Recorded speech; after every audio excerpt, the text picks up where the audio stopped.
ആരാണ് മൗലാന പേരോട് ഉസ്താദ്? മഹാനായ ശൈഖുന സുൽത്താനുൽ ഉലമ ഈ സമുദായത്തിലേക്ക് സമർപ്പിച്ച വലിയ മഹാപണ്ഡിതനല്ലയോ?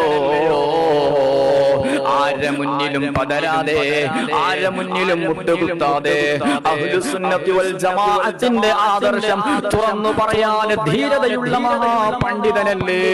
അല്ലാഹുവേ നീ ദീർഘായുസ് കൊടുക്കണേ അല്ലാഹ്. കൽബകം തൂ മൻ രഹാ